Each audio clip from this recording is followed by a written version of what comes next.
Hey everybody, Tim here with today's episode of Star Trek Deep Space Nine, Season 7, Episode 11, The Prodigal Daughter. So, I didn't really like this episode. I kind of had a few issues with it, starting just with the title, The Prodigal Daughter. It's a reference to the biblical story, The Prodigal Son Returns, where the story is about a son who leaves and comes back, and people typically use the term prodigal incorrectly because they use it in that sense as somebody who's leaving and then coming back, where that's what the story's about, where Ezri has left to go to Deep Space Nine and she is coming home in this episode. Prodigal actually means like penniless and wasteful, so the title doesn't quite make sense with this.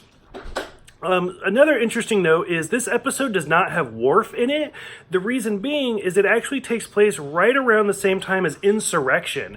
And when they made the movie, they had to come up with a reason why Worf was not, or why is he on Deep Space Nine and Insurrection on the Enterprise at the exact same time.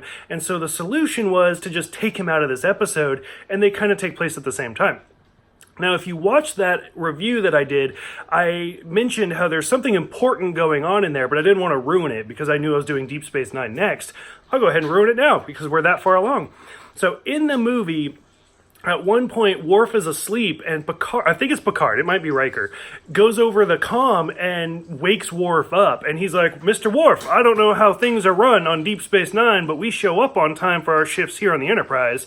And Worf, jumps awake, and he hits his head, and he's like, I'm on my way, I'll be there soon. And he runs to the bridge. Now, it's kind of a funny scene, it's really entertaining.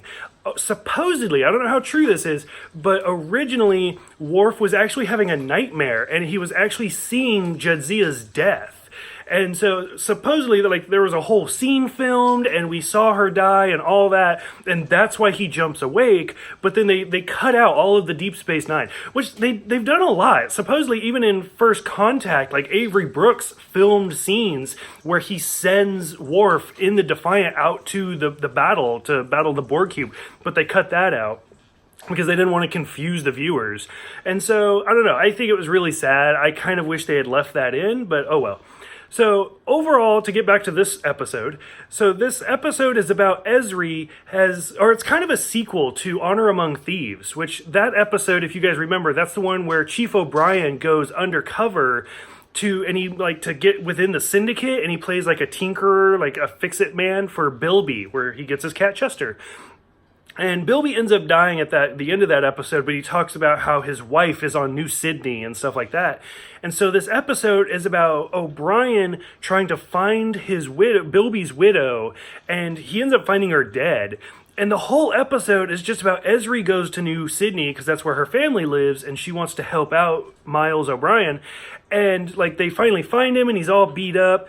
And just as the episode continues, it just gets longer and longer, and it just drags about how, Ezri's little brother is actually, kind of in on it and hid the body, and her mom is this tyrant who doesn't let any of the kids have their own lives, and she's, super disappointed that Ezri got joined.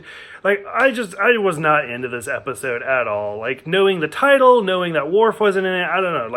It was really drawn out, and I just didn't like it.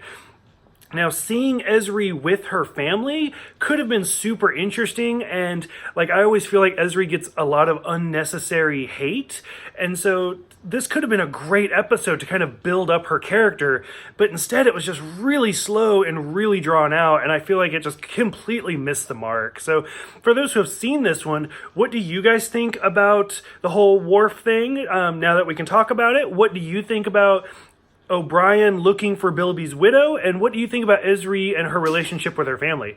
Thank you guys for everything, and I will see you guys next time for the Mirror Universe episode, The Emperor's New Cloak.